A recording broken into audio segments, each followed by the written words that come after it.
ladies and gentlemen, I want you to take a moment to think about your most fond memory with either your mum, your dad, or your caregiver. Got it? Okay. Now I want you to think about how often you take them for granted. Good evening, ladies and gentlemen. My name is Heijneman, and tonight I want to talk to you about how we take people for granted. We take the people we love the most for granted, and sometimes we don't even notice we're doing it. When I was in grade 6, my mum was diagnosed with stage 3 breast cancer. She underwent multiple chemotherapies and radiation. Finally, she went into remission. Just as my dad, my siblings, and I thought our life was going right back on the high and right back on track. It hit us all over again, but this time, 10 times harder. In the middle of grade 8, my mum was diagnosed with stage 4 terminal cancer. She was given less than a year to live.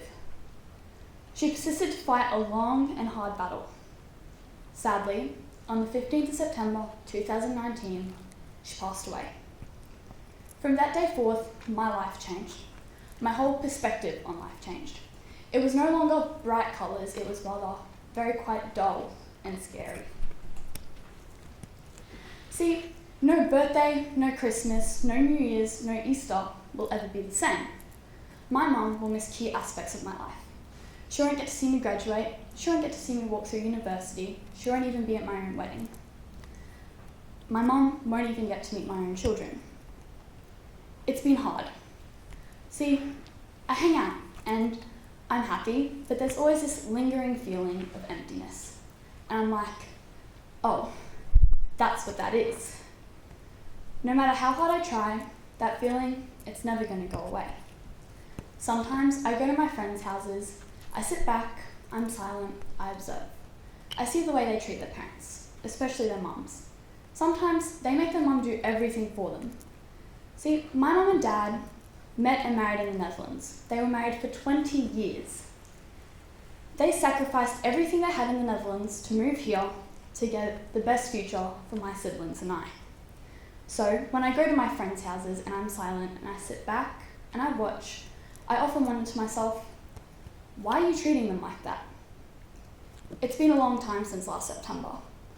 Everyone always says to me, she's always watching, but I don't see her. This has impacted every one of my family members differently. It's my dad, my older sister, my younger brother, and my younger sister. I can often tell how my dad's feeling by the vibe he radiates. Sometimes he'll be enclosed into himself. Other times he'll have sharp and snappy comments. My brother is quite the same. See, I want to help them, but I don't know how. If I were to give a piece of advice to anyone going through grief or loss at this point in time, it would be, don't be afraid to talk about it. Take care of yourself and be proud of how far you've come. And don't beat yourself up when things get too hard. And don't forget to smile. I often find myself wishing that I had cherished the moments I spent with my mum just a little bit more. So, ladies and gentlemen, before you go, I want to ask you the same thing. Think of your most fond memory with either your mum, your dad, or your caregiver. Got it? Okay. Now before I leave, I want you to take this piece of advice. Cherish every moment you spend with them. Take them out for breakfast or lunch or dinner. Say thank you and tell them I love you just that one little bit more.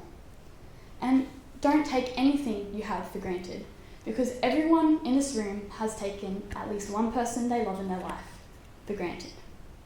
So, ladies and gentlemen, cherish every moment you spend with them before they become distant memories.